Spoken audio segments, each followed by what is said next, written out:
What is the meaning of biodiversity? Sir जैव विविधता। This is the Hindi meaning. इसको बंद कर देना। This is the Hindi meaning. Okay, simple. जैव means bio, विविधता means differentiation, diversity.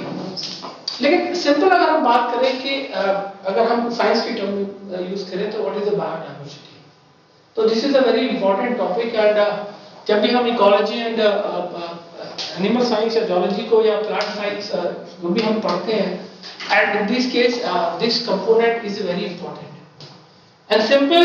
The mean is situated in this world. Bio, that is the mean of bio, that it is related to the all living component. Okay, and the diversity, the simple meaning of diversity is that there is a differentiation.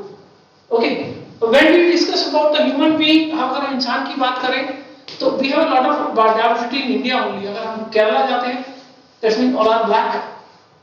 North east सारे गोरे, north India में जाएंगे सब लंबे लंबे होंगे, east में जाएंगे तो छोटे होंगे. रीजन कि there is a differentiation according to the climate and they adapt that climate, okay, and they change for themselves according to that climate. उन्होंने अपने आप को उस climate के according बदल लिया, अनुरूप ढाल लिया, that means adapt कर लिया.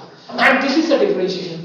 हम डॉग की स्पीशीज देते हैं, बहुत सारी स्पीशीज देते हैं जो स्पीशीज प्लेन एरिया में पाई जाती है, मैदानों में पाई जाती हैं. वो उनमें स्पीशीज में क्या रहता है कि बाल छोटे छोटे से बाल होते हैं डॉग के, and he goes on the hills, long hair. क्यों? Due to the low temperature. And black color of the South Indian, due to the melanin pigment in the skin. Body में तो melanin pigment वहां बढ़ गया क्योंकि वहां क्या है, सन रेज बहुत हाई है, तो melanin नहीं बढ़ेगा, सनबर्न हो जाएगा, स्किन जल जाएगी. इन दैट केस बॉडी उस क्लाइमेट के अकॉर्डिंग होता है. क्या साउथ घूमने गए थे 2 महीने रह चुके, अरे तुम तो काले हो गए, काले भी हो गए, दैट्स मीन कि मेलानिन आपकी बॉडी में भी बढ़ गया है. आपकी बॉडी ने उस क्लाइमेट के अकॉर्डिंग अपने आप को चेंज कर लिया है. तुम बाहर रहने गए तो मतलब पहाड़ पे, वो पहाड़ से आया तो गोरा हो गया, सुना हो तुम लोगों ने रीजन कि मेलानिन उसके बॉडी में जो पिगमेंट है, तो मेलानिन बड़ी से melanin is the pigment of the skin. ये बढ़ेगा तो colour will dark and it will less than colour will light. तो सिंपली और ऐसे ही डिफरेंशिएट करता है. अब फॉर एग्जाम्पल हम बात करते हैं कि हमारी बॉडी किससे मिलकर बनी है, सेल से. क्लियर? ये सेल है स्पेसिफिक, हमारी बॉडी की भी वही सेल है, वही अमीबा है, वही पैरामीशियम है, वही अदर प्रोटोजोन्स है, अदर यूनिसेलुलर ऑर्गेनिज्म है. पर क्या है कि then the cells join together and form tissues.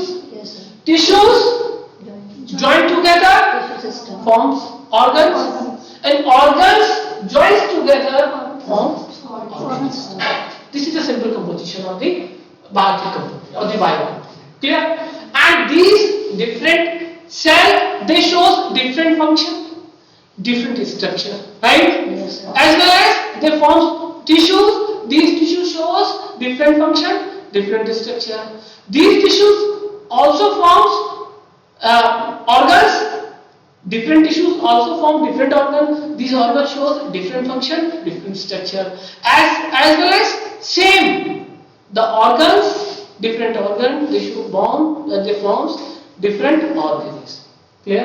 The aquatic organisms, they are adapt for the aquatic condition. My terrestrial organisms, they are adapt for the land condition. With that, they can survive only without the water.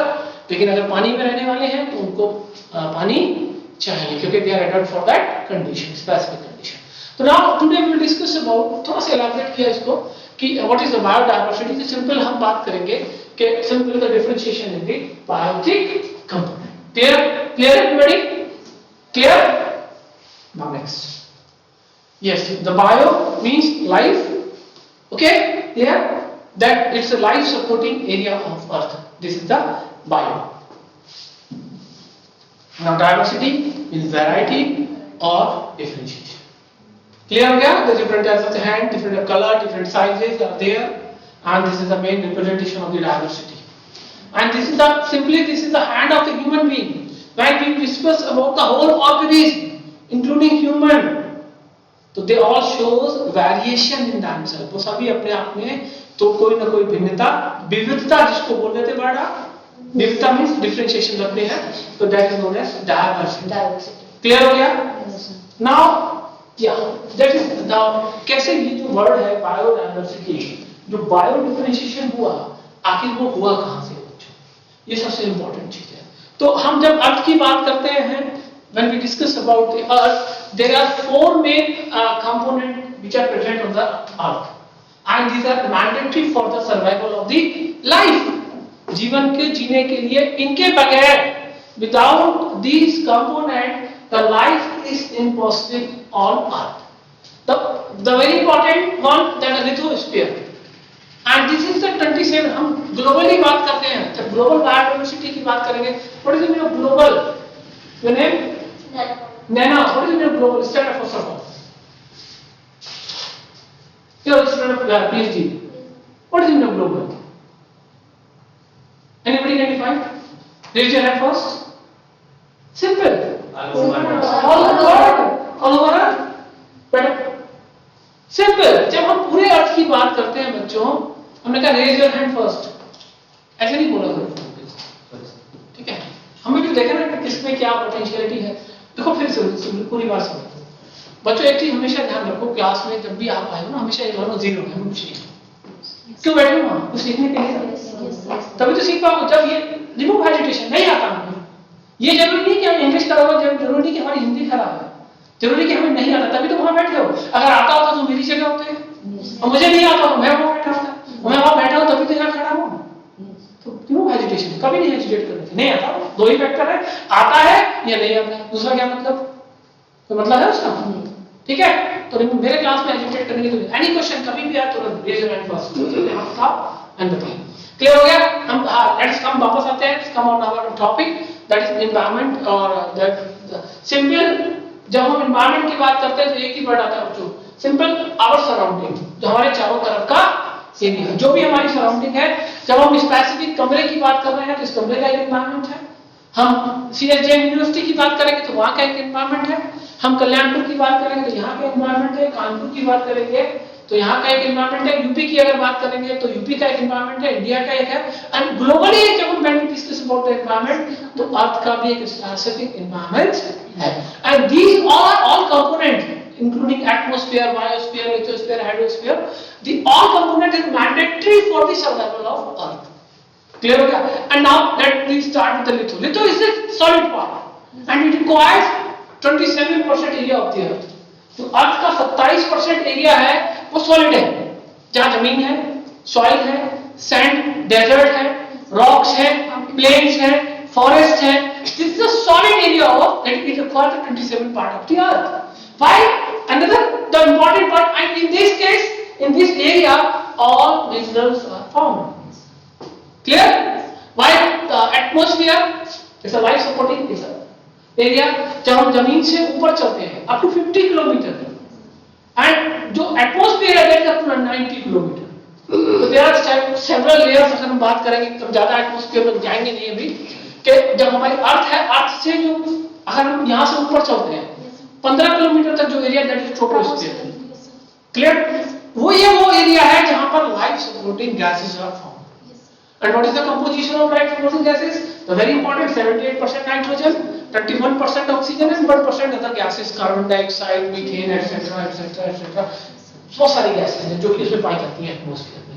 और फिर उससे जाते हैं हम 15 से 50 stratosphere, where the ozone layer is found, जो कि हमें यूवी प्रोटेक्शन से बचाती है। And 50 to 90 it is mesosphere, and above than 90 that's exosphere or thermosphere. Clear? बहुत सारे नाम दिए हुए हैं उसके, बहुत सारे स्पेसिफिक दिए हुए हैं कि क्या रीजन है, पर जो एरिया माना जाता है जैसे only up to 100 kilometre, and the life supporting gases are found up to only 15 kilometre, जबकि 3 से 4 किलोमीटर के बाद ही सारे गैसेस की स्कैर्सिटी स्टार्ट हो जाती है, कम होना चालू हो जाती है। तो this is simple atmosphere, there are all the gases are found. Now, this is the 73% area of the earth. This is hydrosphere, right? And it is divided into two parts. The very important marine air, marine water, right? And you know what, students, कि only the 99% of the marine water is present on it, and only the 1% of the fresh water. Yes. What is the meaning of fresh water?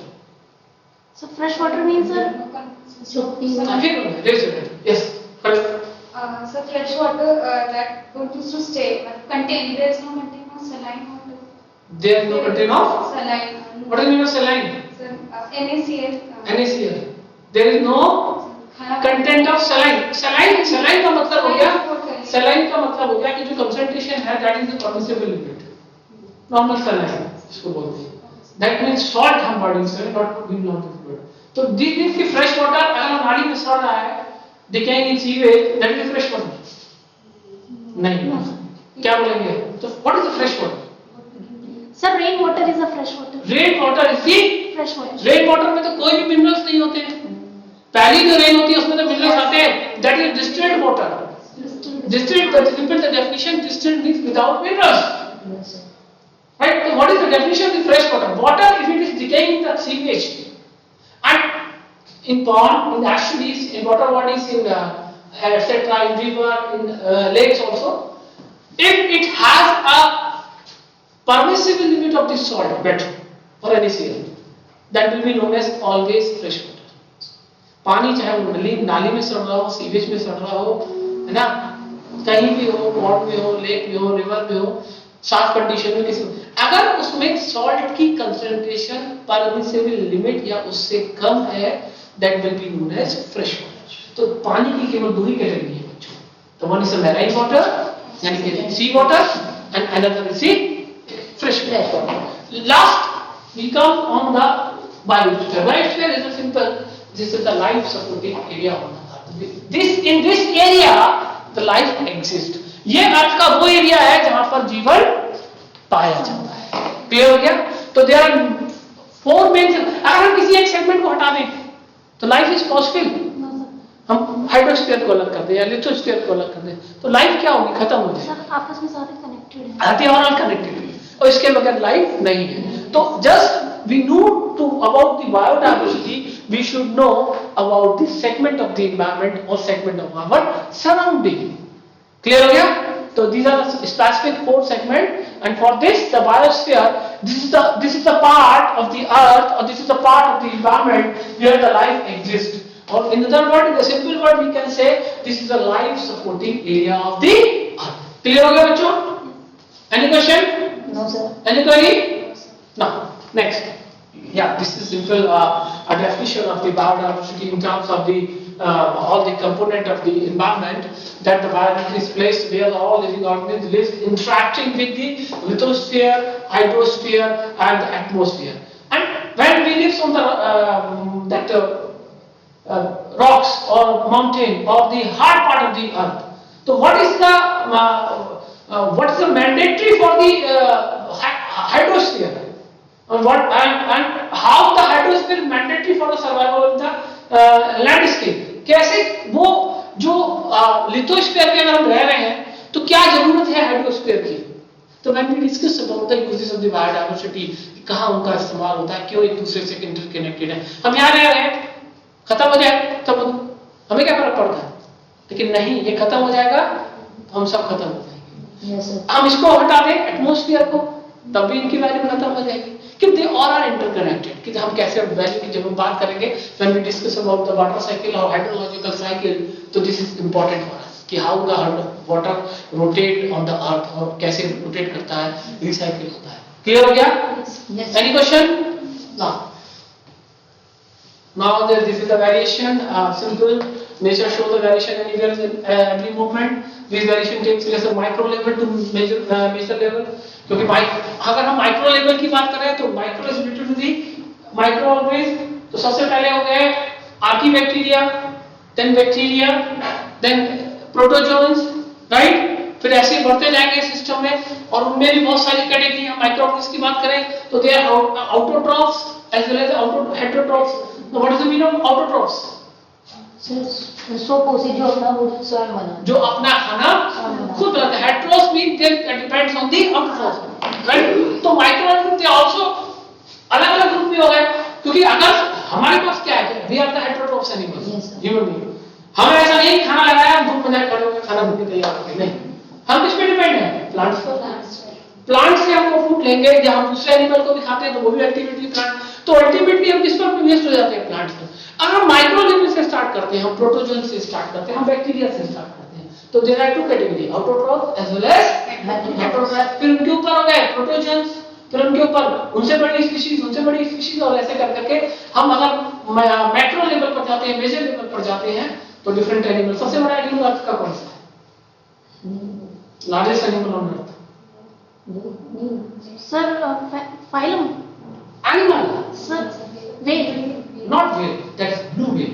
Yes sir yes अच्छा चलो एक question ही हो गया। दूसरा question, largest herbivore animal on earth? Sir elephant. चलो अगर तुम लोग बताओ largest carnivore animal on earth? नहीं बताओगा?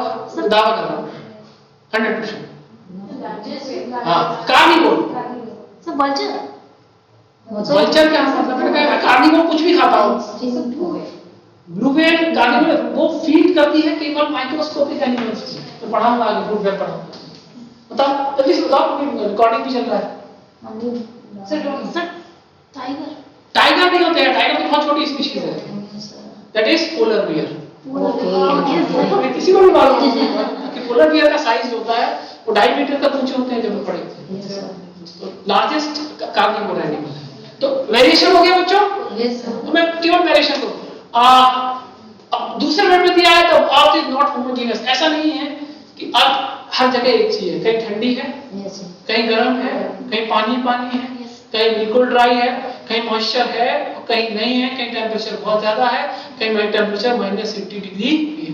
पर एक एवरी प्लेस ऐसी भी जगह है जहां सनलाइट नहीं पहुंचती है।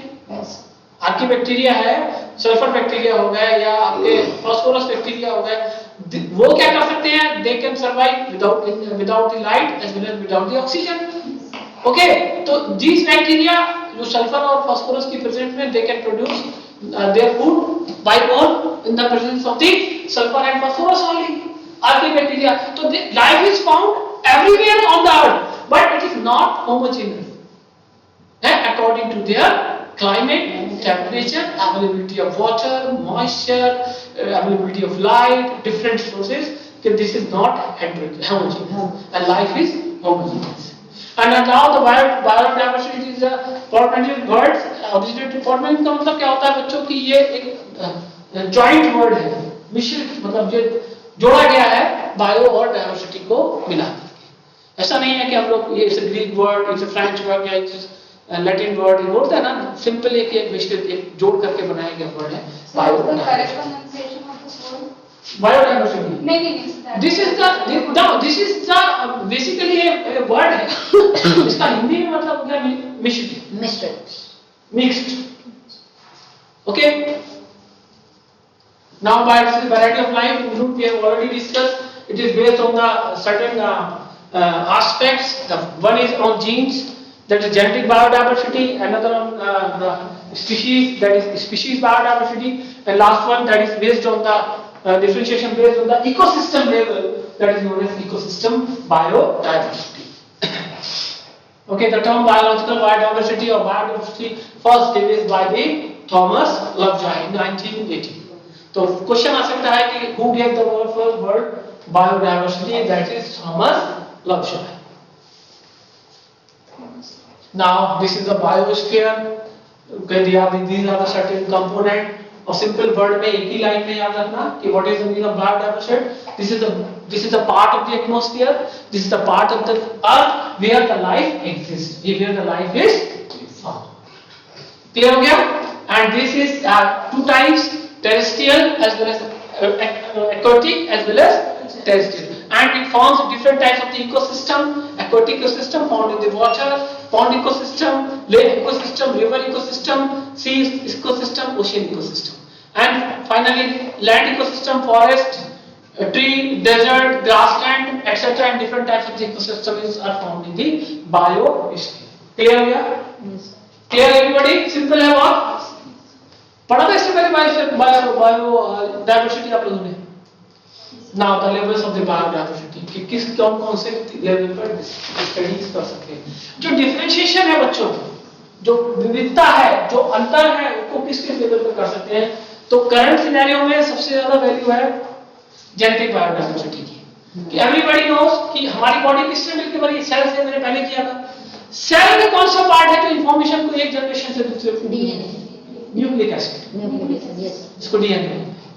सिंपल वर्ड में हम बात करें तो nucleotide that is made up of genes, right. And genes की में ही मैनिपुलेशन करके जो स्ट्रक्चर में और फंक्शन में जो अंतर आता है बच्चों, that is only due to the manipulation of the genes. Genes के जो लोकेशन है ऊपर नीचे हो करके तो cell shows different function as well as different structure, clear. And when we study only the genes, हम जब जीन्स की बात करेंगे तो जीन्स को जब हम स्टडी करेंगे एक स्पीशीज में, देखो जो मेकअप बनता है जब आप मार्कर करते हो डीएनए फिंगरप्रिंटिंग के द्वारा, तो जो एक स्पीशीज आपका डीएनए आपके पास, आपको डीएनए कहां से मिला है? आधा मम्मी से और आधा उनको भी अपनी आधा मम्मी से और आधा, ऐसे ही पार्ट करके 50% पार्ट जाता है। ड्यूरिंग जब फर्टिलाइजेशन होता है, ड्यूरिंग गैमेटोजेनेसिस में जब स्पर्म और ओवम बनते हैं तो ओनली हैप्लॉइड सेल का फॉर्मेशन होता है, और हैप्लॉइड सेल से केवल 50% डीएनए ही आपकी बॉडी से आपके ऑफस्प्रिंग में, आपकी नेक्स्ट जनरेशन में मूव करता है, क्लियर हो गया। और उस जेनेटिक इंफॉर्मेशन के बेस पर जब आप डिफरेंशिएशन स्टडी करेंगे, हो सकता है कि हम हमारे जीन्स को जब हम स्टडी करें तो हो सकता है कि हम साउथ के किसी ह्यूमन बीइंग का, किसी लेडी का अगर हम डीएनए मेकअप करें उसमें कुछ वेरिएशन मिलते हैं, तो दैट कैन बी डिफरेंशिएशन। शक्ल एक सी, सारी चीजें एक सी, हो सकता है कि जीन्स के बेस पर डिफरेंशिएशन, डिसलोकेशन मिल जाए, कोई अंतर मिल जाए, तो उसके बेस पर हम कह सकते हैं इट्स अ जेनेटिक बायोडाइवर्सिटी। और सिंपल है बच्चों, जब डिफरेंशिएशन को on the behalf of the genes study करेंगे, in the behalf of the DNA study करेंगे, तो that will be known as genetic biodiversity. Clear हो गया? Now this is simple, different marker, genes are located in this is a different species, this is a different species and this is a different, और इन species का हम जितनी बार DNA makeup करेंगे तो same type of the gene pattern you will find, एक ही तरीके का gene pattern आपको मिलेगा बच्चों। अगर इसमें कोई डिफरेंशिएशन हो जाएगा that mean that is a different species, clear. तो दिस इज अ जेनेटिक, तो this is a cell, a nucleus, nucleotides are present on best किस पे होते हैं? क्रोमोसोम पर, एक से इंफॉर्मेशन दूसरे में जाती है। क्रोमोसोम से आप जीन्स लेते हो, जीन्स को जब आप मेकअप करते हो, मार्क करते हो, तो that is known as, and जब आप डिफरेंशिएशन उसमें ऑब्जर्व करोगे that is known as genetic biodiversity, clear. Now ना काफी है इसमें, yes, there are certain methods in the current, in the biotechnology, especially DNA marker, RFLR, PCR, RAPD, PCR, PFGE, microsatellite, prime PCR, etc., etc. So there are different methods for the genetic studies or for the studies in differentiation in the genes. आपका और हमारा, देखो, we are the mammal, cow is mammal, dog is mammal, cat is mammal, तो mammal की बहुत सारी species हैं, लेकिन सबका अगर आप डीएनए मेकअप करोगे, डीएनए आप प्रिंट करोगे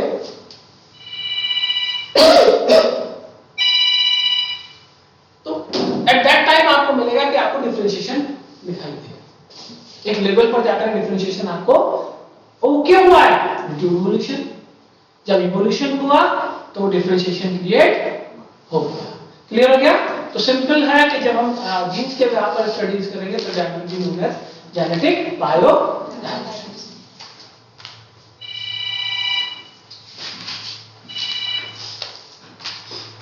okay, now species on the behalf of this species. अगर हम स्पीशीज को स्टडी करें बच्चों, देखो क्या होते हैं, तीन टर्म होते हैं, phylum, class, genus, species, then further gender.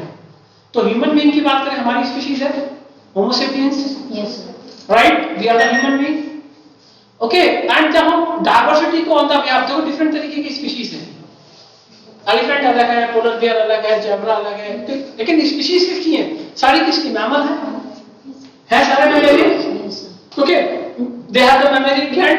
तो ये मैमल स्पीशीज में इसी की अगर डाइवर्सिटी को हम स्टडीज करेंगे on the behalf of the species, तो that will be known as the species biodiversity और स्पीशीज डाइवर्सिटी, क्लियर हो गया। Now the in ecosystem, जब हम आगे पढ़ेंगे बच्चों, the species it has a very important role, right? How the species has very important role, जब हम एक सिंपल सी बात करते हैं,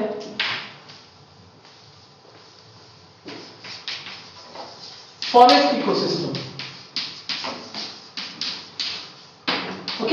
The first species is producer or green plants, right? Deer and lion or tiger. Clear? There are only three segments in the forest ecosystem. एक producer हो गया, right? जो अपना खाना खुद बना रहा है. By the process of the photosynthesis, in the presence of sunlight, with the help of the chlorophyll, they make their food by the process of the photosynthesis. Clear हो गया? Producer. इनका कोई मतलब नहीं है. Further, deer. Deer, they are important because they are the primary consumer. They can feed on the producers only. Why is the lion? And then each species, चाहे वो producer की हो, चाहे deer की हो, चाहे lion की हो, it has a specific role in the ecosystem. Suppose करो हमने ये मार दिया, खत्म कर दिया, क्या होगा?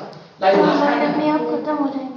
लाइन का अच्छा फिर ठीक है हमने लाइन मार दी फिर डियर ज्यादा हो जाएंगे. डियर ज्यादा हो जाएंगे सारे पेड़ को खा जाएंगे तो खुद भी मर जाएंगे that means ecosystem will die हमने प्रोड्यूसर कम कर दिए या खतरा हटा दिए डियर की संख्या कम होगी लाइन अल्टीमेटली रिड्यूस है तो सिंपल जब हम स्पीशीज की बात करते हैं it has a specific role in the ecosystem और that term will be known as मैं आगे डिस्कस करूंगा कि हम क्या बोलते हैं उस टर्म को कैसे यूज करते हैं कि हर इकोसिस्टम चाहे वो फॉरेस्ट में जाओ चाहे ग्रासलैंड चाहे एक्वेटिक इकोसिस्टम में चाहे सी इकोसिस्टम में ओशन इकोसिस्टम कि and every species it has its specific role in the ecosystem and without this species the ecosystem will die खत्म हो जाएगा बच्चों क्लियर हो गया Yes, sir.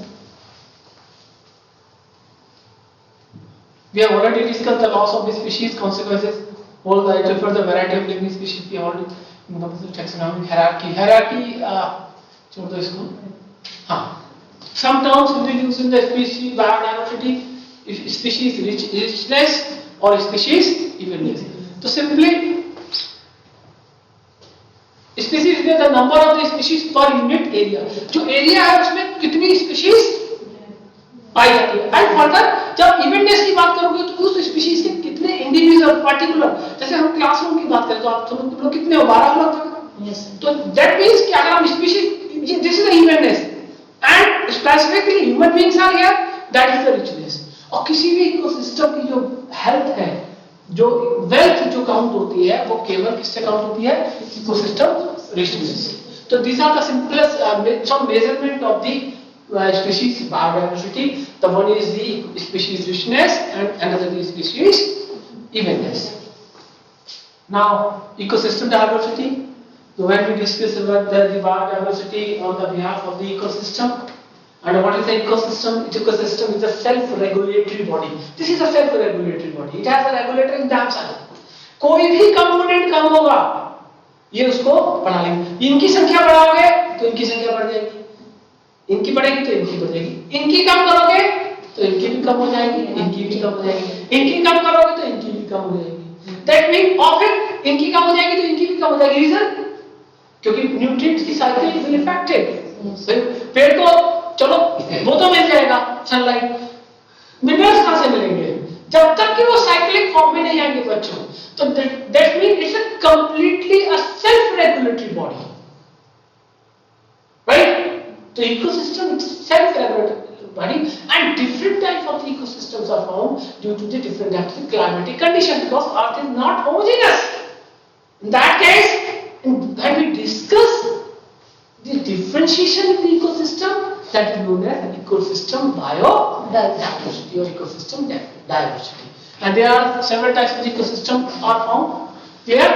And कोई मैं फिर से बता चुका हूँ बच्चों कि अगर कोई भी वेरिएशन होता है किसी स्पीशीज में किसी इकोसिस्टम के किसी भी इंडिविजुअल कंपोनेंट में पार्ट में तो in that case the whole ecosystem will be affected overall impact clear हो गया any confusion no these are the certain types of ecosystem aquatic as well as the terrestrial ecosystem we have already discussed now the biodiversity and homeostasis this is a very important So anybody can define the meaning of homeostasis?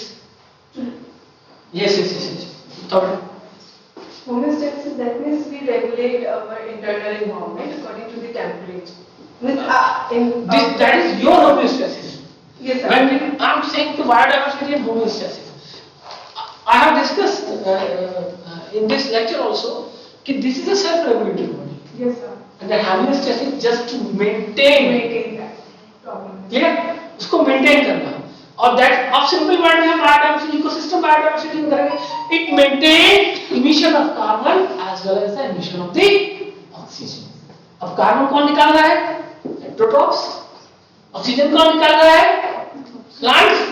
तो plants और इनके जो amount है कि it maintain equilibrium, समानता, एक balance बना के चलेगा.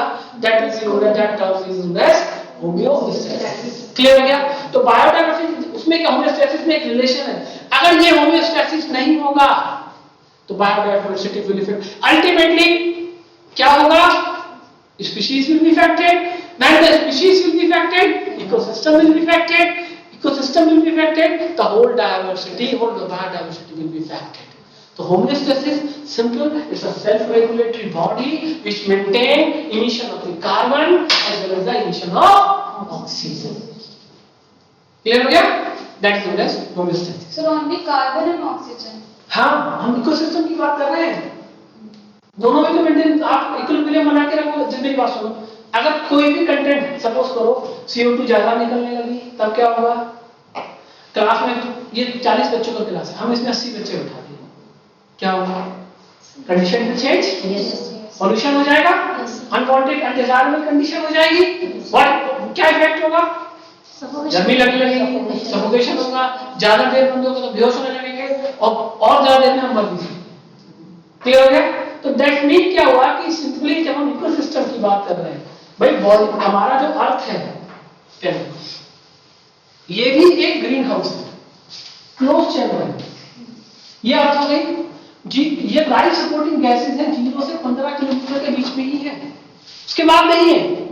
तो ये क्लोज चैम्बर है ना, गैसेस इसके बाहर जाती है ना गैसेस इनके अंदर. तो ये ऑल्सो क्लोज चैम्बर, इसीलिए इसको ग्रीन हाउस कहते हैं. जो अर्थ है हमारी, अर्थ के चारों तरफ, तो अगर इसी जिसको भी रहना है यही रहना है, तो you should maintain the equilibrium in the concentration amount of the CO2 and amount of the oxygen. तो सारी चीजें हैं तो उस पर ही. ऑक्सीजन का इंबैलेंस होगा तो हेटेरोट्रॉफ विल डाई, और CO2 का इंबैलेंस होगा तो autotroph will die.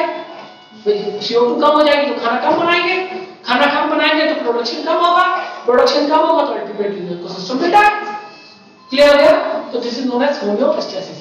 Now the trophic level is a term of the ecosystem, इसको हम लोग आगे करेंगे, जब हम लोग डिस्कस करेंगे. बेटा बंद कर दीजिए मैडम इसे, ये एक बीमारी है. ट्रॉफिक लेवल क्या हो गया? ट्रॉफिक लेवल को सिंपल देखो, हम इकोसिस्टम पढ़ाएंगे तब इसको इलाबोरेट करेंगे. जो अब आपके हर इकोसिस्टम में हर स्पीशीज की, हर कंपोनेंट की एक ट्रॉफिक स्ट्रक्चर है. वो किस पर डिपेंड है? जो mode of food, simple that is known as trophic level. जैसे डियर घास खा सकता है और शेर मांस खा सकता है, घास नहीं खा सकता, तो उसका ट्रॉफिक लेवल डिसाइडेड है. तो ये तो शॉर्ट फूड चेन की बात करेंगे. हम फूड वेब पे जाएंगे तो जहां पर दूसरे तरीके के होते हैं, तो trophic level is decided, is fixed. Clear? तो सिंपली अगर ट्रॉफिक लेवल वन वर्ड में करें, it's simple a mode of fooding habit. Clear हो गया? अल्टरनेट ऐसा नहीं कि डियर खत्म होगा तो शेर ने घास खाना चालू कर दी, और ऐसा नहीं है कि पेड़ खत्म होगा तो हिरन ने शेर को खाना चालू कर दिया. This is not possible. Now forest food chain, simple, the grass eaten by deer and further the deer is eaten by tiger. Simple. Now this is a complex ecosystem where the alternative food sources of foods are present. It is also known as a food web. Then this is a food web of the grassland ecosystem. The grasses, they are the main component. Leaves alternate है. Caterpillar को घास नहीं मिली तो पत्तियां मिल गई, पत्तियां खा ली, पत्तियां नहीं मिली तो पेड़ से नीचे आया घास खा ली, अल्टरनेट है. ऐसे ही कैटरपिलर को एक भी खा सकता है, ग्रास में फ्रॉग भी खा सकता है, टोड भी खा सकता है, तो और दूसरे एनिमल्स भी खा सकते हैं कैटरपिलर को. ऐसे इंसेक्ट खा सकता है कैटरपिलर को, जो कार्निवोरस इंसेक्ट्स होते हैं, उस इंसेक्ट को फ्रॉग भी खा सकता है, बर्ड्स भी खा सकती हैं. तो वेयर जहां पर की अल्टरनेटिव सोर्सेज प्रेजेंट है, राइट, तो इसको कॉम्प्लेक्स बोलते हैं, और सिंपल वर्ड में हम फूड वेब भी बोल सकते हैं. क्लियर हो गया? हम जब इकोसिस्टम पढ़ाएंगे तब इसको इलैबोरेट करेंगे कि what is the food web and how the complex food chain form. This is the complex food chain. तो food chain का मतलब क्या होता है?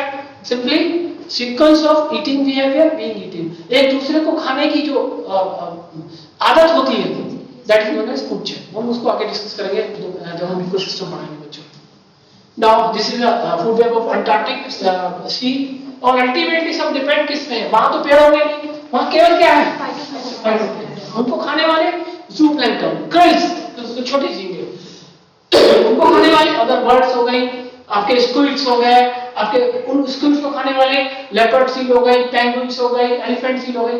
तो alternative of sources of foods are present here, right. और केवल बैलिंग वेल या ब्लू वेल जिसकी स्पर्म वेल जिसकी बात कर रहे हो, वो केवल फीड करता है क्रिल्स पर, माइक्रोस्कोपिक एनिमल्स में। केवल उसके मुंह में शीप होती है, जाली, फिल्टर, चाय की छलनी होती है ना, उस सारे पानी को फिल्टर करता है। ऐसा नहीं कि बड़े एनिमल्स को नहीं खाती, 35 मीटर तक होती है, यहां से चलोगे तो कम से कम लाइब्रेरी तक इस साइज तक ब्लू वेल होती है, लेकिन it feeds on the, always feeds on the, ऐसा नहीं कि तुम्हें खा जाएगी तो तुम्हें मिल फीड्स ऑन दी फाइटोप्लैंक्टन और zooplankton, basically it feeds on the krills, छोटे झींगे होते हैं माइक्रोस्कोपिक, उनको खाते हैं। Now the keystone species, the another important attribute of the biodiversity of the ecosystem, the keystone species, these species, this has a specific role in their ecosystem. अगर इनको हटा दो तो इकोसिस्टम will die. तो very important, कुछ certain जो keystone species हैं, अगर उनको हम रिमूव कर दें तो अर्थ से लाइफ में बड़ी दिक्कत होगी। जैसे हम लोग हमारा जो खाना है वो पूरी तरीके से आज की तारीख में एग्रीकल्चर में है, राइट। लेकिन एग्रीकल्चर में जो पॉलिनेशन होता है, तो पॉलिनेशन में इंसेक्ट का बहुत बड़ा रोल है, इंसेक्ट में हनी बी का बहुत बड़ा रोल है। अगर हम सारे इंसेक्ट मार देते हैं, खत्म कर देते हैं, तो हम भी खत्म हो जाएंगे, फूड प्रोडक्शन नहीं होगा, फूड प्रोडक्शन नहीं होगा तो विल डाई। तो कीटोन स्पीशीज क्या है, कीटोन वो स्पीशीज है जो इकोसिस्टम में अपना एक इंपॉर्टेंट रोल रखती है। क्लियर हो गया? Yes sir. जैसे हम कोयल की बात करते हैं, तो कोयल को तुम लोग कभी भी बोलते देखो वो आम के पेड़ से ही बोलती है, रीजन जैसे mango is the keystone species for that bird, right. तो क्या है कि उसके लिए इंपॉर्टेंट है, जब ड्राई सीजन स्टार्ट होता है तभी कोयल माइग्रेट करती है, इससे माइग्रेटरी बर्ड। इन दिनों में वो पहाड़ों पर चली जाती है, हिल्स पर, यहाँ माइग्रेट कर करके वो एग लेइंग के लिए और खाने की तलाश में उसके तरफ आती है। क्लियर हो गया? तो कीटोन स्पीशीज क्या है, वो स्पीशीज है जिनकी कमी से या इनके जुड़ने से पूरा की पूरा इनकी संख्या ज्यादा हो जाएगी, तब भी इकोसिस्टम विल बी इफेक्टेड, और कम हो जाएगी तो whole ecosystem will be affected. Now there are some example of the keystone species.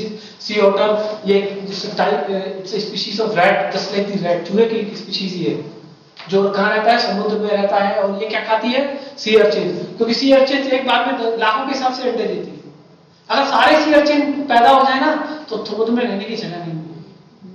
तो बहुत से एनिमल्स ऐसे हैं जो कि इनकी पॉपुलेशन को मेंटेन करके रखते हैं। बहुत सी बर्ड्स हैं, बहुत से ऐसे बहुत सारे हैं, but some of them we will discuss in case of the, तो in the sea ecosystem की बात करें तो sea otter it's a keystone species. और जितने भी प्रेडेटरी एनिमल्स हैं, प्रेडेटरी मींस जो टॉप कंज्यूमर है, जो फूड चेन में सबसे ऊपर लेवल पे है, they all are keystone species, चाहे वो लायन हो, चाहे टाइगर हो, राइट, चाहे आपका पोलर बियर हो, जो भी टॉप कंज्यूमर, जिनका कोई, चाहे क्रोकोडाइल हो, जिनका कोई प्रेडेटर नहीं, जिनको कोई खाने वाला नहीं है, कि they all are known as keystone species. American alligator, okay, it's also a ketone species. Yeah, this is bees, honey bees, they play a very important role. Honey bees के साथ सबसे important चीज क्या है बताओ? सबसे important factor क्या है? Sir, dance like. Dance like? These are the social animals. Social animals. They divide into four Yes. drawn, Drawn. workers, Queen. queen, और एक होता है स्टेराइल जो ड्रोन होता है, वो जो ड्रोन ही होते हैं, 3 होते हैं ना, नहीं 4 होते हैं। सर अगर ड्रोन स्टेराइल होगा तो फिर एक कैसे होता है? सो वर्कर होते हैं स्टेराइल। अब वर्कर्स तो 3 कैटेगरी होते हैं। मैंने पढ़ाया नहीं है बेटा, मैं भी बोल सकता हूँ। तो क्वीन केवल एग लेइंग का काम करती है, ड्रोन उन एग को फर्टिलाइज करते हैं, या worker they collect the food and nourish the जो भी एम्ब्रियो है उनको करते हैं। तो सोशल एनिमल है, लेकिन पॉलिनेशन में ये शहद इकट्ठा करती है, तो एक पेड़ पे बैठी, दूसरे पे फूल पे बैठी, तो उसके पोलन चिपक जाते हैं and they have the pollination. जब हम बात करते हैं एग्रीकल्चर की, in case of the agriculture honey bee is a keystone species. Yes. Clear हो गया? नाउ लार्ज मैमली प्रेडेटर हम सबकी बात कर चुके हैं, tiger, lion, jaguar, okay, panther etcetera they all are the keystone species. The sea stars they also eat some mussels, mussels भी एक बार में लाखों अंडे देते हैं, और सारे अगर हैच कर जाएंगे, सब अगर पैदा हो जाएंगे तो समुद्र में रहने की जगह नहीं मिलेगी। It's also ketone species. Clear हो गया? हमिंग बर्ड, ये कुछ स्पेसिफिक प्लांट हैं जिनके फ्लावर से ये कार्बोहाइड्रेट लेती है, Yes. राइट? और इसीलिए जब उन फ्लावर के पॉलिनेशन के लिए this is a important animal, important organism, and so it is known as a keystone species also. Specific plant है जो पॉलिनेट करते ही इसकी वजह से अगर ये खत्म हो जाएगी तो उनमें पॉलिनेशन नहीं। खत्म होगा, पॉलिनेशन नहीं खत्म हो जाएगा तो फ्लावर नहीं बनेगा, फ्लावर नहीं बनेगा तो फ्रूट नहीं बनेगा, फ्रूट नहीं बनेगा तो नेक्स्ट जनरेशन नहीं बनेगी। क्लियर हो गया? Yes. टाइगर शार्क किसकी तरह दिखाई दे रही है? मेरी तरह तो नहीं? हाँ, दिस इज टाइगर शार्क। ये जो है जो दूसरे एनिमल्स हैं, क्या नाम आपका, बहुत सारे टर्टल्स हैं, बहुत सारे डुगोन्स एक कैटल की तरह स्पीशीज होती है, मैरिन स्पीशीज होती है जो सी ग्रास को खाती है, तो उनकी पॉपुलेशन को कंट्रोल करने के सर लिए समुद्री कैट बोलते हैं। हाँ, समुद्री कैट बोलते हैं इसको। डुगोन्स को जो है वो उनकी पॉपुलेशन को मेंटेन करने में, क्योंकि घास खूब है, आपको प्रेडेटर नहीं हुआ तो वो बढ़ती जाएगी संख्या, बढ़ती जाएगी तो अल्टीमेटली क्या होगा, सी ग्रास खत्म हो जाएगी। तो उनकी पॉपुलेशन को मेंटेन करने के लिए the tiger shark is a keystone species of the marine water. Clear हो गया? Yes.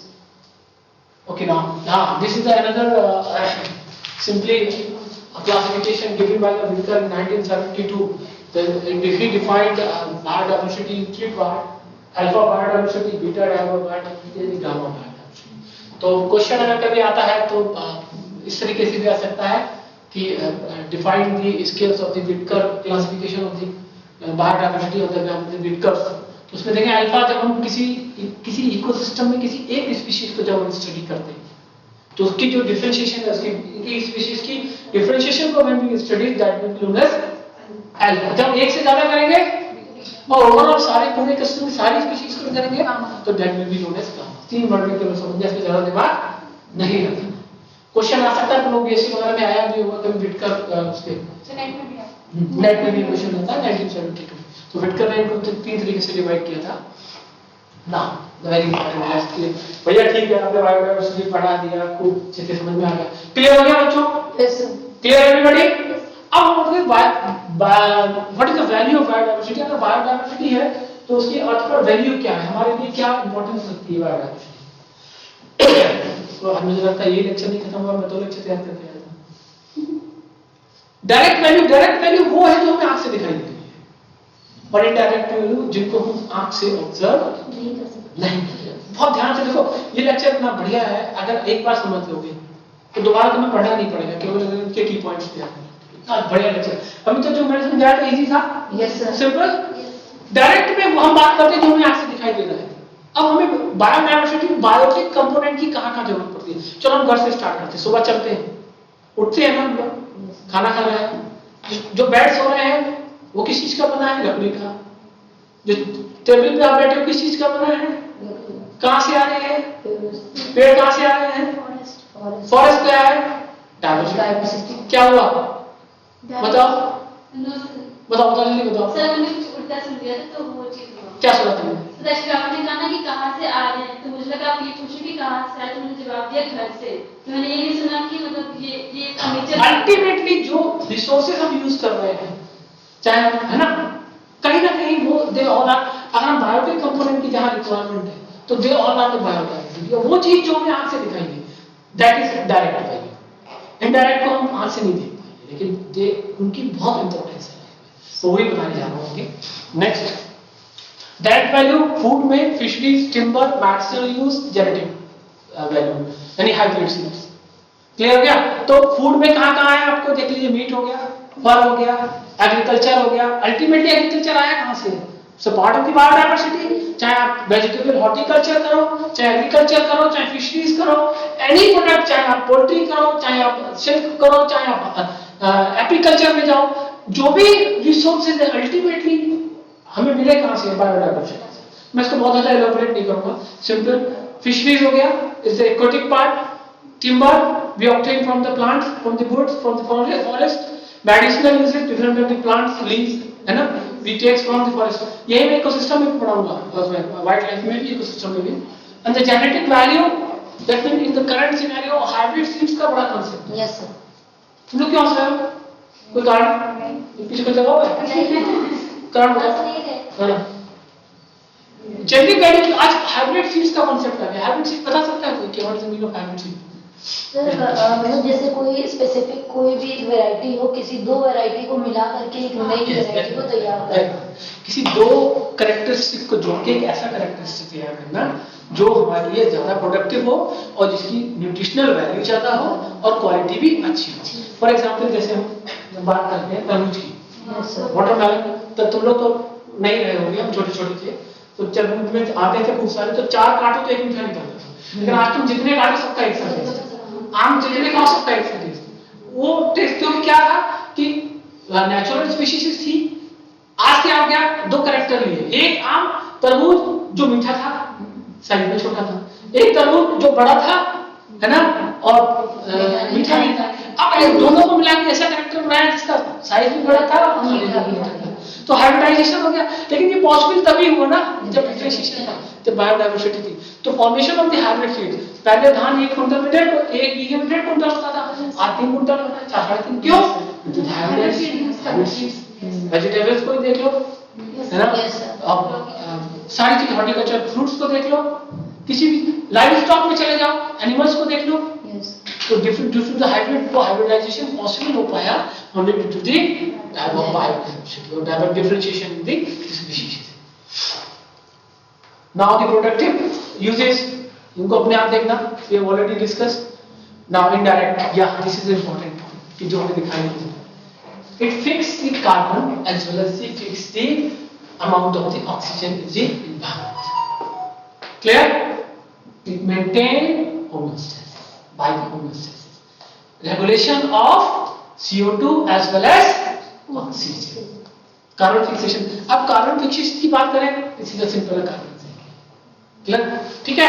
CO2 carbon dioxide present in the atmosphere, plant ले रहे हैं by the process of photosynthesis, they are utilizing making their food and releasing oxygen in the environment. Plant, animals क्या कर रहे हैं? Fruit ले रहे हैं, फूड ले रहे हैं और बदले में ऑक्सीजन ले रहे हैं, और CO2 को कहां रिलीज कर दे रहे हैं? रेस्पिरेशन से, एटमॉस्फेयर में।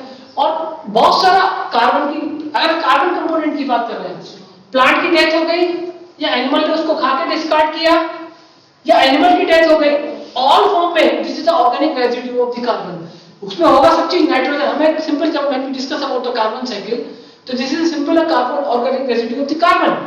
Organic residue of carbon is sediment, fossilization, and become fossil fuel. It's a stored. But current scenario में एक term हम लोग यूज करते हैं, that is a global warming. And what is the reason behind the global warming? ये तो CO2 is a natural resource, biotic component. So what is the reason behind it? Yes. Sir मतलब कोई भी gases form जो भी है, जैसे किसी का भी ज्यादा होगा, ज्यादा नहीं आना कि ये नेचुरल प्रोसेस है, लेकिन ग्लोबल वार्मिंग हो रही है, अर्थ का टेम्परेचर बढ़ रहा है, किस कारण से बढ़ रहा है? Sir cutting of forest, CO2 level is increase. CO2 क्यों बढ़ रहा है? CO2 क्योंकि सर हीटिंग, नहीं, हीटिंग नहीं हो रही है, हीटिंग तो हम ऊपर से ही आती है। यस। क्यों बढ़ रहा है CO2 का लेवल? मैं बताता हूँ, एक्सप्लेन बैठो। या this is the reason behind it. We are burning fossil fuel, चाहे कोल हो, पेट्रोलियम हो, गैसेस हो, जो हम फॉसिल फ्यूल को चला रहे हैं, और they release CO2। और CO2 क्या है भाई? ये अर्थ में यहाँ इकट्ठी हो गई, अर्थ की कंसंट्रेशन बढ़ रही है, और CO2 की खासियत क्या है? ये टेम्परेचर को एब्सॉर्ब करती है। तभी बंद कमरे में ज्यादा लोग हो जाते हैं तो कमरा गर्म हो जाता है। क्यों? क्योंकि ये हीट को एब्सॉर्ब करती है ये गैस। आपको मैकेनिकल हीट को केमिकल रिएक्शन से बॉडी हीट में कन्वर्ट करती है, केमिकल एनर्जी को मैकेनिकल एनर्जी के थ्रू हीट में कन्वर्ट करती है, उस हीट को ये CO2 एब्जॉर्ब करता है, तो हम ज्यादा लोग बैठा देंगे तो कमरा कैसा हो जाएगा? क्लियर हो गया? तो दिस इज इसको समझना है, केवल इसको बनाना नहीं है, इसको समझना है कि क्या कारण है कि क्यों कार्बन जो फिक्सेशन है वो फ्लक्चुएट हो रहा है, चेंज हो रहा है due to the anthropogenic activity और due to the burning of the fossil fuel. हम ज्यादा से ज्यादा फॉसिल फ्यूल का इस्तेमाल कर रहे हैं। ये स्टोर है लाखों करोड़ों साल से, ये तो पूरी तरीके से बाहर आ जाएगा, हो सकता है अर्थ का इतना टेम्परेचर बढ़ जाए कि सारे ग्लेशियर्स जो है वो खत्म हो जाए।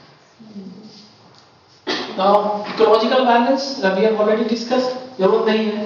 Homeostasis, water cycle, yeah, this is important task. मैंने पहले ही बताया था कि how the biodiversity is important, कि कैसे वाटर साइकिल को मेंटेन करते हैं। जनरली वाटर साइकिल के हमें मानसून पीरियड में जो पानी मिलता है, जो रेन वाटर मिलता है, वो that is mainly due to the sunlight. लेकिन जो ट्रॉपिकल फॉरेस्ट होते हैं बच्चों, वो डेली शाम को बारिश होती है। क्यों? जो प्लांट्स हैं they regulate the water cycle. How? क्या हुआ?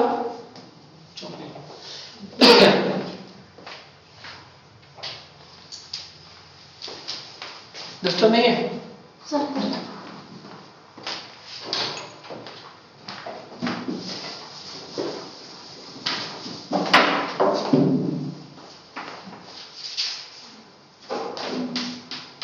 प्लांट क्या ले रहा है दिन में? जमीन से मिनरल्स, सॉइल से और पानी। और पूरे दिन क्या करते हैं?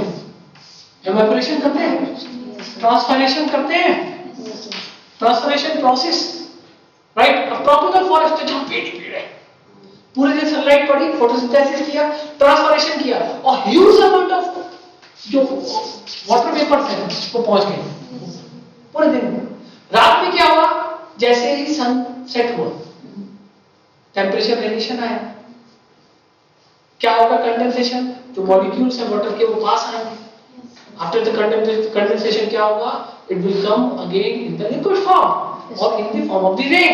तो पूरे दिन फिर क्या हुआ? वापस आ गया and it perform water cycle, water cycle, तो हाइड्रोलॉजिकल साइकिल।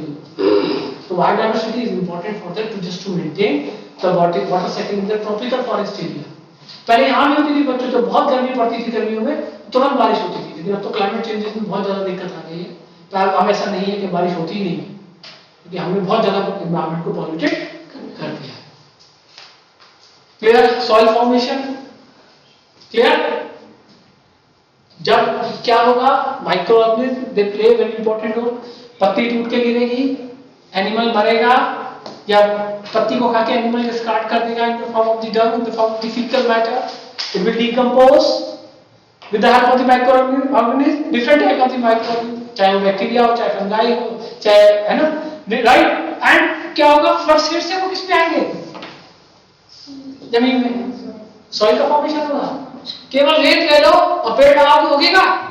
नहीं उगेगा। तो आपको मिनरल्स की रिक्वायरमेंट होगी। वो मिनरल्स पता किससे आएंगे? इन्हीं प्लांट्स और एनिमल्स से आएंगे, इनके वेस्टेज से आएंगे। तो also haves biodiversity very efficient for the. अगर डिकम्पोजर हटा दो तो सॉइल का फॉर्मेशन नहीं होगा। सैंड को आप सॉइल नहीं बोल सकते, right? It's a composition of different component, different minerals with the soil, with the sand particle, that is known as the soil. तो biodiversity is mandatory for the formation of. अब क्या हुआ कि जब पेड़ है, पेड़ को खाया, रिएक्टेड, फिर खा के डाइजेस्ट करके डिस्कार्ड किया, डंग गोबर की फॉर्म में आ गया, गोबर फिर डिकम्पोज हुआ, फिर मिट्टी में मिल गया, साइक्लिक हो गया फॉर्मेशन ऑफ सॉइल। क्लियर हो गया?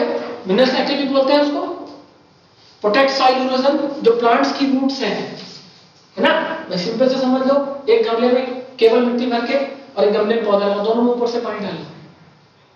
मिट्टी कहां पर ज्यादा जगह छोड़ेगी? जिसमें पेड़ नहीं होगा, क्योंकि जो रूट्स हैं वो बाइंड करते हैं। और एक बार फिर समझ लो, जो प्रोटेक्टिव लेयर होती है, प्रोडक्टिव लेयर होती है, वो कुछ मीटर तक ही होती है, उसके नीचे की मिट्टी लोगे कोई प्लांट नहीं उगेगा। डेजर्टिफिकेशन क्या होता है? डिफॉरेस्टेशन क्या होता है? फॉर्मेशन ऑफ डेजर्ट क्या होता है? कि जो रिमूवल है, जो फर्टाइल लेयर है, इसको हटा दो, प्लांट नहीं पैदा होगा, मर जाएगा, कोई भी होगा। The condition will be known as a desert, that term is known as desertification. तो simply the removal of the fertile layer, तो सॉइल को प्रोटेक्ट करके रखती है, रोक के रखती है कि तेज हवा से या तेज बारिश के साथ सॉइल का इरोजन, सॉइल का रिमूवल ना हो, तो that is only due to the, चाहे वो ग्रास हो, चाहे रूट्स ऑफ प्लांट्स हो, it protect the soil. Clear हो गया? एब्जॉर्ब पॉल्यूटेंट के डिफरेंट, जब प्लांट्स CO2 एब्जॉर्ब करते हैं तो ऐसा नहीं है कि CO2 हम जब पानी पीते हैं तो उसमें जो भी मिला होता है थोड़ा बहुत हमारे शरीर में जरूर जाता है। CO2 के साथ SO2, NO2, CFC दूसरी गैसेस को भी एब्जॉर्ब करते हैं, तो कहीं ना कहीं जो पॉल्यूटेंट्स हैं, चाहे वो वाटर में हो, चाहे सॉइल में हो, चाहे एयर में हो, उनको ऑब्जॉर्व करते हैं, तो also plays an important role just to protect pollutants, protect from pollution, protection from pollution. Clear हो गया? क्लियर हो गया बच्चों? Now next is maintain nutrient cycle, already discuss, चाहे कार्बन हो, चाहे सल्फर हो, चाहे फास्फोरस हो, चाहे नाइट्रोजन हो, सबकी नाइट्रोजन साइकिल को मेंटेन करता है। पहले मिला राइट, हमको कार्बन कहां से मिलता है? हमें प्लांट से। प्लांट को कहां से मिला? CO2 से। एक एनिमल ने खाया, उस दूसरे में गया, दूसरे से तीसरे में गया, तीसरे से चौथे में गया, चौथे की डिस्कार्ड कर दिया, फिर मिट्टी में मिल गया। तो maintain nutrient cycles, nutrition nutrients को साइक्लिक फॉर्म में ले आता है। क्लियर हो गया? नाउ क्लिनिक ऑफ एनवायरनमेंट, पर्यावरण को साफ रखने में बायोडायवर्सिटी, बेस के एवेंजर्स को हटा दो, वल्चर्स को हटा दो, तो गंदगी सारी वैसे ही, डिकम्पोजर हटा दो तो मरेगा, तो वैसे ही पड़ा रहेगा, सड़ेगा ही नहीं, डिकेइंग ही नहीं होगा, तो एनवायरनमेंट क्लीन ही नहीं होगा। क्लियर हो गया? नाउ रेगुलेट क्लाइमेट, क्लाइमेट को रेगुलेट करने में भी बायोडायवर्सिटी इज इंपॉर्टेंट, कि दिन में गर्म रहता है रेन फॉरेस्ट, रात को ठंडा हो जाता है, राइट? क्लाइमेट कंट्रोल करने में भी भाई सिंपल समझ लो, केवल यूनिवर्सिटी कैंपस में और बाहर में 5 डिग्री का अंतर मिलेगा, क्योंकि due to more greenery. Clear हो गया? नाउ ग्राउंड वाटर रिचार्ज, और इससे कि जो जमीन का पानी है वो भी रिचार्ज है, जब बारिश बार बार होगी तो पानी भी रिचार्ज, वाटर रिचार्ज। क्लियर हो गया? Now habitats for the wild life, भाई रहने के लिए जो जंगली जानवर हैं उनको रहने के लिए जगह मिलती है। थ्रेट्स ऑफ बायोडायवर्सिटी, हाँ अब ये सबसे इंपॉर्टेंट है कि क्यों खत्म हो रही है बायोडायवर्सिटी। आज लेक्चर पूरा हो जाएगा बच्चों, कितने बजे तक का समय है? होना 5 तक पढ़ना है, आज तो यही नहीं हो पाएगा, तो 4 लेक्चर कैसे लेना। तो इसको खत्म करते हैं बहुत जल्दी में, ठीक है? थ्रेट्स ऑफ बायोडायवर्सिटी, क्या कारण है कि बायोडायवर्सिटी खत्म हो रही है? Simple, human population, our population is increasing exponentially, and this is the main reason, and our needs also. Habitat loss, जो रहने की जगह है जानवरों की, प्लांट्स की, वो कम हो रही है। Over hunting and man animal conflict, लड़ाई हो रही है, कहीं टाइगर आ जा रहा है, कहीं दूसरा एनिमल आ रहा है। आजकल काव को लेकर सब परेशान है, बफेलो को लेकर सब परेशान है, कैटल्स को लेकर बहुत परेशान है, तो वो भी एक रीजन है, मैन और animal conflict. Mining, extraction of the minerals, चाहे कोयला निकालो, चाहे पत्थर निकालो, चाहे सैंड निकालो, चाहे बजरी निकालो, चाहे आयरन निकालो, इन ऑल केसेस माइनिंग करते हो तो कहीं ना कहीं पूरी की पूरी बायोडायवर्सिटी आप अफेक्ट करते हो। क्लियर हो गया? Pollution, air, water, soil, noise, चारों फॉर्म में ही पॉल्यूशन क्या करता है? बायोडायवर्सिटी को नुकसान पहुंचाता है। क्लियर? डिजीजेस, बहुत सारी बीमारियां हैं, चाहे बैक्टीरियल हो, चाहे वायरल हो, चाहे प्रोटोजन डिजीजेस हो, जो ह्यूमन मैन मेड है। Contaminated, that is due to contaminated water, contaminated air, it also causes the death of the different animals, they also affect the growth of the plant, right? Different fungi है, बहुत C fungus है ऐसी जो plant की growth को affect करती हैं, production को अफेक्ट करती हैं, तो also affect the biodiversity. Anthropogenic action, बहुत सारे हमारे रहते हैं, लड़ाई हो जाए, जो ह्यूमन एक्टिविटीज है, ट्रांसपोर्टेशन है, हमारा एंथुजियाज्म है जिसमें हम एंजॉय करते हैं कुछ चीजों को, तो उससे भी बायोडायवर्सिटी को, हंटिंग करते हैं, पोचिंग करते हैं, बहुत सारी एक्टिविटीज है। एनवायरमेंटल रिस्क भी है बहुत सारे, क्लाइमेट चेंज है, ग्लोबल वार्मिंग है, ओजोन डिप्लीशन है, जिससे भी बायोडायवर्सिटी को नुकसान।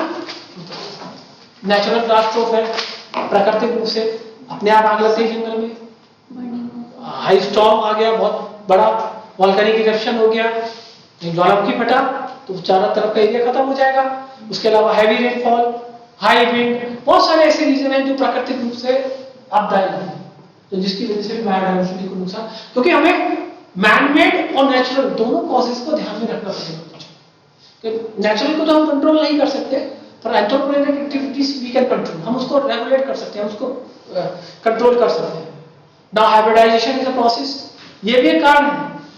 हाइब्रिडाइजेशन से नुकसान क्या हो रहा है? जो नेचुरल स्पीशीज, हम यहाँ कब से लाखों साल से रह रहे हैं, अब क्या किया कि दूसरी स्पीशीज को इंट्रोड्यूस कर दिया, एक कैरेक्टर वहां से लाए, एक कैरेक्टर लाए, अब हमें वो कैरेक्टर चाहिए कि जो हमें ज्यादा प्रोडक्शन दे, तो जो नेचुरल स्पीशीज जो लाखों साल से होती है रिमूव खत्म हो जाएगी। तुम लोगों को नहीं पता कभी बाबा से पूछता कि दानेदार तरबूज आता था, तो लोग नाम भी नहीं सुना, सुना ही नहीं होगा, कभी खाया नहीं, क्योंकि अब करते ही नहीं उसको, क्योंकि प्रोडक्शन उसका बहुत कम है। तो चीजें हाइब्रिडाइजेशन की वजह से बायोडाइवर्सिटी बहुत लॉस हो रही है, तो हम we need more food for the more population, for the more population we need more food, और मोर फूड के लिए वी नीड हाइब्रिड फूड। तो हाइब्रिड फूड ग्रो करेंगे तो natural feed will disappear. That हेक्टार फ्रेगमेंटेशन, जो जंगल है बीच में से रोड निकाल दिया आपने, इंडस्ट्री बसा दी, शहर बसा दिया, रेलवे लाइन बना दी, एरोड्रम बना लिया, जिसकी वजह से जो जंगलों में रहने का जगह थी वो 2 पार्ट में या 3 पार्ट में 4 पार्ट में डिवाइड हो गई, जिससे कि पूरा डाइवर्सिटी अफेक्ट होती है। नेक्स्ट, हाँ, दिस इज इंपॉर्टेंट टॉपिक कि how we can conserve the biodiversity. सबसे पहले कंट्रोल, ठीक, कंट्रोल लाइवस्टॉक पॉपुलेशन, हमें अपने जानवरों की भी, चाहे कैटल्स हैं, चाहे अपना जो भी डोमेस्टिक एनिमल्स हम पालते हैं मीट के लिए, मिल्क के लिए और फर के लिए, उन सबकी भी पॉपुलेशन को हमें ध्यान रखना पड़ेगा। ये भी एक फैक्टर है इंपॉर्टेंट सस्टेनेबल डेवलपमेंट। पढ़ा तुमने किसी नहीं, दिस इज इंपॉर्टेंट टॉपिक। ऐसे डेवलपमेंट को करना जो हमें लंबे समय तक धरती पर टिके रह सके। सिंपल इसकी डेफिनेशन है, चाहे नोट कर लो, कोई भूलना नहीं। टू मीट, नोट करो जल्दी से, बहुत जल्दी से, टाइम नहीं है। To meet the need of current generation without compromising future generation and their own needs, ऐसा, and their future generation and their own needs, generation and their own needs। इसका मतलब क्या है बच्चों, सिंपल समझ लो, लिख लिया। सस्टेनेबल डेवलपमेंट वो डेवलपमेंट है हम ऐसा विकास करें, तो अभी तक हम विकास कर रहे थे केवल अपना, लेकिन उसकी वजह से क्या हुआ, पॉल्यूशन बढ़ा, ग्लोबल वार्मिंग हुई, ओजोन डिप्लीशन हुई, एसिड रेन हुआ, डिजीजेज बढ़ गई, आदमी की एज कम हो गई, डेथ बढ़ गई, बीमारियां बढ़ गई। पर हमें ध्यान में आया यार कि विकास ऐसा है कि ऐसा ना हो कि हम धरती से खत्म कर दें। तो आज हमें जरूरत है कि हम ऐसे डेवलपमेंट पर ध्यान दें जो हमें सस्टेन कर सके, लंबे समय तक धरती पर रुका रहेंगे। तो वो डेवलपमेंट जो हमारी आज की जरूरतों को भी पूरा करे, लेकिन ये भी ध्यान रखें कि हमारी आने वाली जनरेशन और उनकी जरूरतें भी धरती पर रहे। तो ऐसे डेवलपमेंट को, तो sustainable development is modern concept, क्योंकि तुम्हारे इसका हिस्सा नहीं है। बड़ा अच्छा लेक्चर है, बहुत महंगा, मेरे को बड़ा मजा आता है पढ़ाने में, पर सिंपल बहुत फ्यू वर्ड्स में समझ लो। ऐसा विकास जो हमें तो हमारी जरूरतों को पूरा करे, लेकिन उसके साथ साथ हमारी आने वाली जनरेशन और उनको भी ध्यान दें। क्लियर हो गया? तो it's first need of the conservation of life, specially conservation of the life, चाहे बायो हो चाहे कुछ भी हो। स्टॉप डिफॉरेस्टेशन, जंगलों को काटना सबसे पहले रोके। रिफॉरेस्टेशन, जो जंगल, जो इकोसिस्टम खत्म हो चुके हैं उनको फिर से रिस्टोर करें, उनको फिर से बसाया जाए। Control pollution, air water soil तीनों को पॉल्यूशन पे ध्यान दें। कंजर्वेशन ऑफ बायोडाइवर्सिटी, ये इंपॉर्टेंट है। In situ conservation and ex situ conservation. In situ का मतलब कोई चीज है ना, अब तुम अपना नेल को जब ऐसे करके बनाते हो ना, तो क्या करते हैं, स्लर्प देते हो, तो नाखून को लगे लगे कर दिया, तो इन सिटू नाखून निकाल दिया, जाके है मशीन से करवाया, फिर लगा दिया, दैट इज एक्स सिटू। अब समझो, कभी नहीं भूलोगे। क्लियर हो गया? Yes, sir. Simple ex situ, in situ, कोई चीज बॉडी में लगे लगे ही आप कर रहे हो, उस पार्ट में सिचुएटेड है, तो दैट इज इन सिटू। अब इन सिटू में biosphere reserve, national park and wild life century, 3 category में डिवाइड किया। अब इनमें समझ लो कि तीनों में अंतर क्या है। National park, wild life century, national park और बायोस्फीयर रिजर्व, ये 3 कैटेगरी में डिवाइड किया गया बच्चों। सबसे पहले wild life sanctuary, hunting and poaching is strictly prohibited in all these area. ना तो शिकार कर सकते हो, ना जानवरों को पकड़ सकते हो, but the human activity can be permissible for the some time, few time, कुछ समय के लिए ह्यूमन एक्टिविटी को परमिसिबल कर दिया है। चाहे आप जानवर चला सकते हो, चाहे आप वहां पर कैंप कर सकते हो, कोई भी एक्टिविटी कर सकते हो, घूमने जा सकते हो for some time, that is known as wild life sanctuaries. While in the national park only the tourism is permissible. No other activity you can permit. अपने जानवरों को आप ग्रेजिंग के लिए नहीं ले जा सकते, वाइल्ड लाइफ सेंचुरीज में ले जा सकते फॉर फ्यू टाइम, कुछ समय देते हैं, कुछ समय फिक्स कर देते हैं. जैसे आप हनी कलेक्शन का होता है, शहद इकट्ठा करने का एक समय दिया जाता है, that is only possible in the wild life sanctuary, not possible in the national park as well as in the biosphere reserve, right. And in biosphere reserve all human activity including tourism. कभी सुना तुमने कि biosphere reserve घूमने गए थे? नहीं. वहां जाने ही नहीं है. वो एरिया जहां पर human activity, all human activities are included including tourism also. आपने कवर्ड कर दिया और उसको नेचुरल कंडीशन पे छोड़ दिया. That is differentiation. समझ गए? In wild life sanctuaries, okay, the human activities can be permissible for some time, few time. National park only tourism is permissible, while in the biosphere reserve all human activities are strictly prohibited including tourism. 3 categories. अब एक situ आपने बीज लाके seeds, sperms, ओवम्स इनको लाके आपने store कर लिया, right. Botanical and zoological plant आप लैब में रख सकते हो, है ना. बहुत सारी ऐसी जूलॉजिकल बॉटनिकल लैब्स हैं, जीन बैंक है जहाँ जीन्स को स्टोर किया गया है. होम स्केयर गार्डन आप जू में और बहुत सारे गार्डन में देखते हो कि इंडेंजरस स्पीशीज होती है. इंडेंजरस स्पीशीज को मैं आगे पढ़ाऊंगा, जब वाइल्ड लाइफ पढ़ाऊंगा तो क्या होता है उसको हम आगे डिस्कस करेंगे. इंडेंजरस स्पीशीज में तो you can conserve the biodiversity like offline और इनलाइन. तो certain parameters are here just to conservation of the biodiversity. सबसे पहले human population, pollution, environmental risk को रोकना, राइट, ऑल ह्यूमन एक्टिविटीज को रोकना, एंड फाइनली हमें सस्टेनेबल डेवलपमेंट पे ध्यान देना. इन सिटू कंजर्वेशन को छोड़ दो. मैं national park, wild life sanctuary, there are some national parks of India, मैंने कुछ एक के दिए हुए हैं, राइट. या किसी तरह दिख रहा था वाइल्ड लाइफ सेंचुरीज, है ना. लगभग इंडिया में जो है, मैं आगे पढ़ाऊंगा जब वाइल्ड लाइफ पढ़ाऊंगा तो बताऊंगा कितने हैं. 18 biosphere reserve, some of them these are here. ये biosphere reserve वो एरिया है जहाँ पर कोई भी ह्यूमन एक्टिविटी परमिसिबल नहीं होती. क्लियर हो गया? Yes, sir. Today the topic is complete. बंद कर दो इसको. सर वो आपको उसमें से करना होगा. क्या करूँगा? जल्दी करो. सर स्विच ऑन सर उसमें बट- उस पे क्लिक करके स्टॉप कर दीजिए. मैं नहीं चाहूँगा किसी को. ये ना ऐसे रिकॉर्डिंग को पॉज कर दो.